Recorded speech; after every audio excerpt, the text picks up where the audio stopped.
High বন্ধুরা, আমি সুলেখা বলছি। বন্ধুরা, আজকের এই গল্পটি সম্পূর্ণ শুনলে তোমাদের ওটা আর স্থির থাকবে না, কথা দিচ্ছি। শেষে গিয়ে তোমাদের ওটা অনেক হালকা লাগবে। তো চলুন আসল গল্পে চলে যাই। ভাবলাম বোনের শরীর খারাপ হতে পারে, চাবি না থাকায়। পেছনের দিকে গিয়ে ঘরে ঢোকার উপায় খুঁজতে লাগলাম। পেছনের রান্নাঘরের জানালা খোলা দেখে একটু স্বস্তি পেলাম। জানালা দিয়ে ঢুকে পড়লাম আর বুঝতে পারলাম বোনের ঘর থেকে কিছু অদ্ভুত আওয়াজ আসছে। দরজা সামান্য খোলা ছিল, তাকিয়ে যা দেখলাম তা দেখা উচিত ছিল না। ফিরে যেতে চাইলাম, কারণ যদি তারা জানে যে আমি এভাবে ঢুকে পড়েছি তবে তারা বিব্রত হবে। তাই আমি ভাবলাম কিছুক্ষণ বাইরে কাটিয়ে আসি। যে কোনো রেস্টুরেন্টে গিয়ে 2-3 ঘন্টা অপেক্ষা করলাম, যাতে তারা তাদের মুহূর্তগুলো উপভোগ করতে পারে। আমার বোন দেখতে অনেক সুন্দর, শরীরের গঠন ছিল অনেক আকর্ষণীয়, যে কেউ তাকে দেখলে শুধু চেয়েই থাকে। বিয়ের পরেও মনে হচ্ছে সে আরও বেশি আকর্ষণীয় ও সুন্দর হয়েছে। আমার গল্পগুলো তোমরা শুনো, কিন্তু সাবস্ক্রাইব করো না। দয়া করে গল্পগুলো ভালো লাগলে ভিডিওটি লাইক, শেয়ার এবং চ্যানেলটি সাবস্ক্রাইব করো প্লিজ। 5 মাস চাকরি করার পর আমি বদলি হয়ে আমার বোন এবং দুলাভাইয়ের কাছে গেলাম। তাদের সঙ্গে দেখা করে আমি খুব খুশি হয়েছিলাম। দুলাভাইয়ের সঙ্গে আমার বন্ধুত্বপূর্ণ সম্পর্ক ছিল এবং বোনের সঙ্গে ভালো সময় কাটত। 3-4 দিনের মধ্যে সব জিনিসপত্র নিয়ে ওদের কাছে চলে এলাম। এরপর আমাকে একটি মিটিংয়ের জন্য অন্য শহরে যেতে হলো। কিছু জিনিসপত্র নিয়ে রওনা দিলাম এবং বোনকে জানালাম যে 4 দিন পর ফিরে আসব। যখন ফ্লাইটে উঠতে যাচ্ছিলাম, আমার বস জানালেন যে বিদেশি ক্লায়েন্টরা খারাপ আবহাওয়ার কারণে তাদের ফ্লাইট বাতিল করেছে। ফলে মিটিংও বাতিল হয়ে গেছে। বাড়ি ফিরে দেখি দরজা ভেতর থেকে বন্ধ। অনেকক্ষণ বেল বাজালাম, কিন্তু কেউ দরজা খুলল না। মনে হলো কিছু একটা সমস্যা হয়েছে। দরজা খোলার চেষ্টা করতে থাকলাম। আমি দরজায় টোকা দিতে থাকলাম, কিন্তু কেউ খুলছে না। একটু চিন্তিত হলাম, কারণ আমার বোন হয়তো একাই ছিল, আর জামাইও প্রায়ই কাজে বাইরে থাকে। ছেলেমেয়েরা হয়তো স্কুলে। ভাবলাম বোনের শরীর খারাপ হতে পারে। চাবি না থাকায় পেছনের দিকে গিয়ে ঘরে ঢোকার উপায় খুঁজতে লাগলাম। পেছনে রান্নাঘরের জানালা খোলা দেখে একটু স্বস্তি পেলাম। জানালা দিয়ে ঢুকে পড়লাম। ভেতরে ঢুকে টেবিলে কিছু দেখতে পেলাম না, আর বোনের ঘর থেকে কিছু অদ্ভুত আওয়াজ আসছে। দরজা সামান্য খোলা ছিল, তাকিয়ে যা দেখলাম তা দেখা উচিত ছিল না। ফিরে যেতে চাইলাম, কারণ যদি তারা জানে যে আমি এভাবে ঢুকে পড়েছি তবে তারা বিব্রত হবে। তাই আমি ভাবলাম কিছুক্ষণ বাইরে কাটিয়ে আসি। যে কোনো রেস্টুরেন্টে গিয়ে 2-3 ঘন্টা অপেক্ষা করলাম, যাতে তারা তাদের মুহূর্তগুলো উপভোগ করতে পারে। এগুলো ভাবতে ভাবতে একটি বিখ্যাত হোটেলে পৌঁছালাম। সেখানে হঠাৎ দেখি আমার জামাই কিছু লোকের সঙ্গে বেরিয়ে আসছেন। তাকে দেখে আমি অবাক হলাম। তিনি আমাকে দেখে বললেন, তুমি এখানে কি করছো?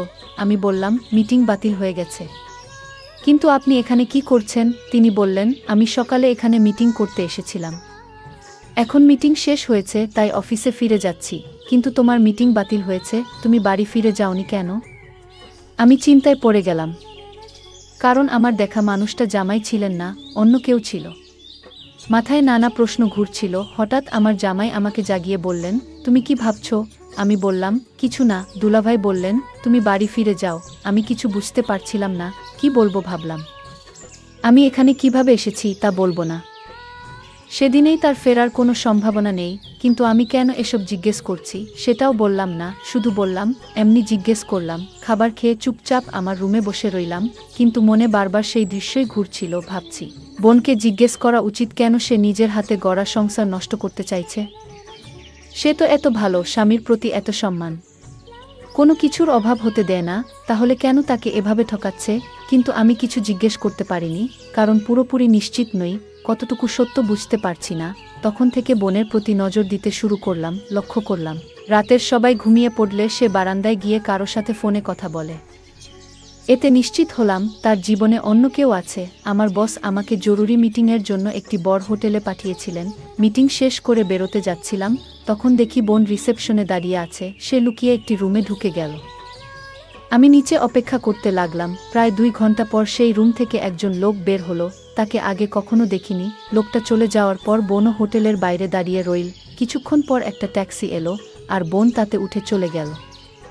আমিও আরেকটা ট্যাক্সি ডেকে তার ট্যাক্সিকে অনুসরণ করতে বললাম। মনে হলো বোন বাড়ি যাচ্ছে। বোনের ট্যাক্সি এগিয়ে যাচ্ছিল, আর আমি লুকিয়ে পিছু নিলাম। ট্যাক্সি এক হোটেলের সামনে গিয়ে থামলো। বোন লিফট দিয়ে একটি রুমে ঢুকলো এবং প্রায় 2-3 ঘন্টা পর বেরিয়ে এলো। তাকে দেখে হতবাক হলাম, কারণ তার সঙ্গে ছিল আমার বড় ভাই সুমন। বোন এবং ভাই কেন হোটেলের রুমে দেখা করছিল? বুঝতে পারছিলাম না, তারা আলাদা ট্যাক্সি নিয়ে চলে গেল। আর আমি ভাবতে লাগলাম, এতগুলো পুরুষের সাথে বোনের সম্পর্ক কি? আমি কখনো বোনের চরিত্র নিয়ে সন্দেহ করিনি, কিন্তু আজ যা দেখলাম তা আমাকে ভাবিয়ে তুল। বোনকে জিজ্ঞেস করলাম, কেন এত মন খারাপ? সে বলল, বাসায় একঘেয়ে লাগে। তুমি কাজে আর বাচ্চারা স্কুলে, তোমাদের কারো কাছে আমার জন্য সময় নেই। একদিনের জন্য ছুটি নাও, আমরা সবাই মিলে কোথাও যাই। অনেকদিন কোথাও ঘুরতে যাইনি। আমি রাজি হলাম, কিন্তু মনে খোঁজ দিচ্ছিল। আবারও একদিন অফিস থেকে তাড়াতাড়ি ফিরলাম, আর বোন দরজা খুলছিল না। বুঝতে পারলাম সেদিন হোটেলে যাওয়ার লোকটি আজও এসেছে। এই ভেবে আমি খুব রেগে গেলাম, আর রান্নাঘর দিয়ে ঘরে ঢুকলাম। ভেতরের সব কিছু ছড়ানো ছিটানো ছিল। হঠাৎ বোনের চিৎকার শুনতে পেলাম। সেই লোকটিকে দেখলাম, যাকে হোটেলে দেখেছিলাম। বোনকে জোর করার চেষ্টা করছে। আমি লাঠি দিয়ে তার মাথায় আঘাত করলাম, আর সে অজ্ঞান হয়ে গেল। বোন আমাকে জড়িয়ে ধরে কাঁদতে লাগলো। তামিম, তুমি ঠিক সময়ে এসে আমাকে বাঁচালে। বোনকে জিজ্ঞেস করলাম, এটা কে?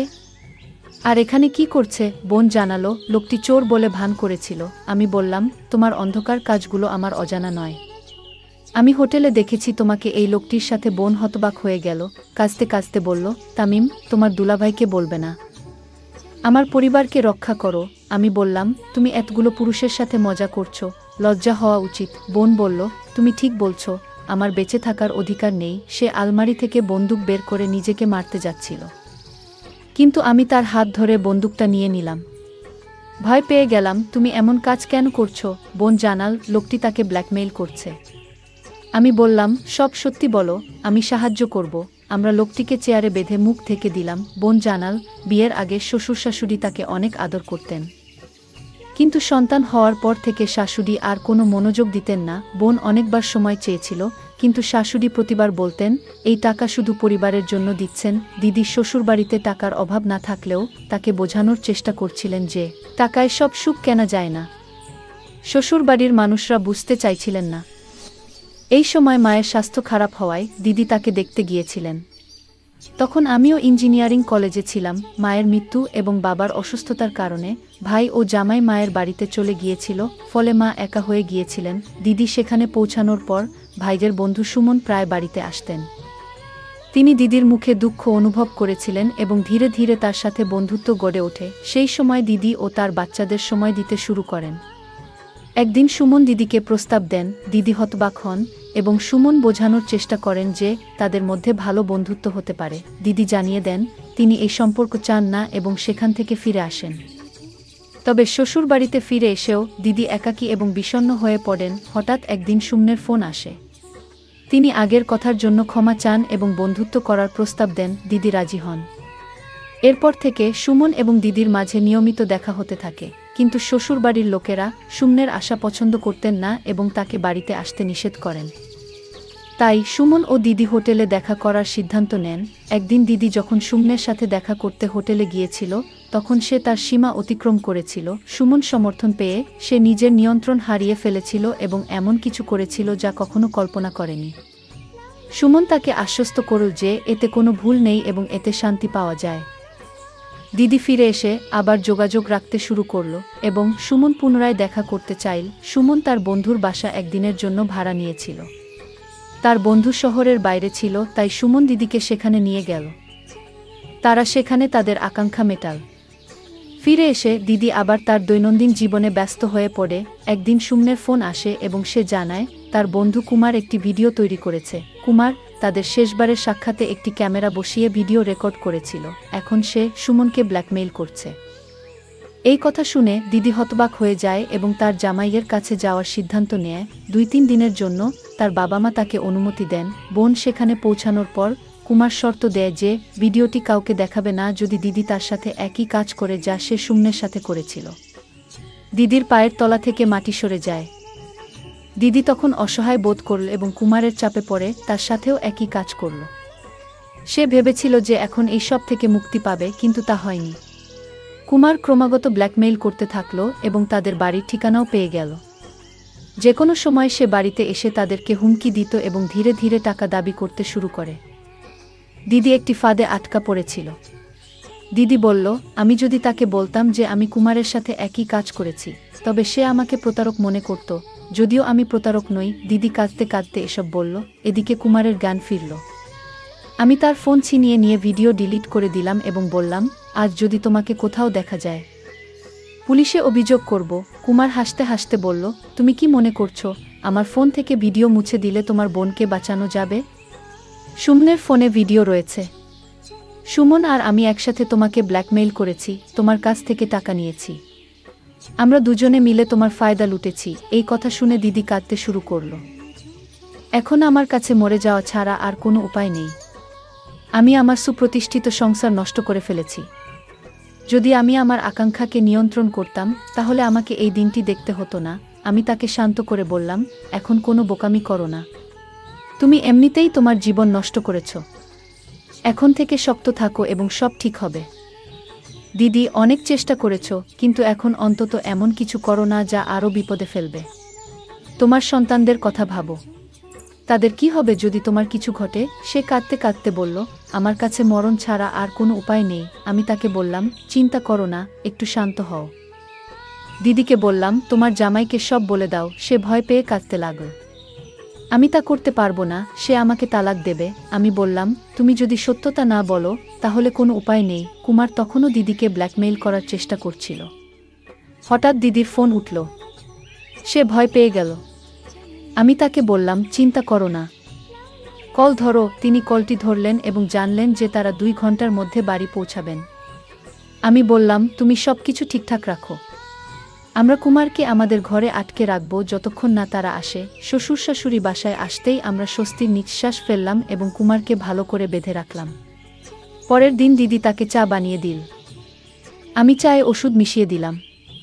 সে চা পান করার সাথে সাথে জ্ঞান হারাতে শুরু করল। আমি পুলিশকে ফোন করে জানালাম কিভাবে কুমার তাকে ব্ল্যাকমেইল করছিল এবং তার ভিডিও করেছে। পুলিশ এসে ভিডিও ডিলিট করল এবং কুমারকে গ্রেপ্তার করল। আমি দিদিকে বললাম, এখন থেকে শক্ত থাকো, সব ঠিক হয়ে যাবে।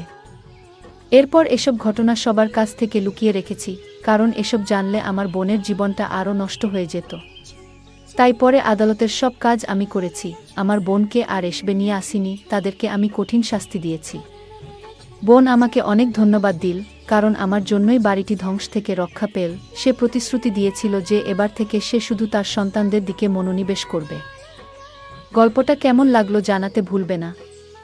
আরও মজার মজার রোমান্টিক গল্প শুনতে চাইলে ভিডিওটি লাইক, শেয়ার এবং চ্যানেলটি সাবস্ক্রাইব করতে এবং বেল আইকনটি টিপতে ভুলবে না। ধন্যবাদ।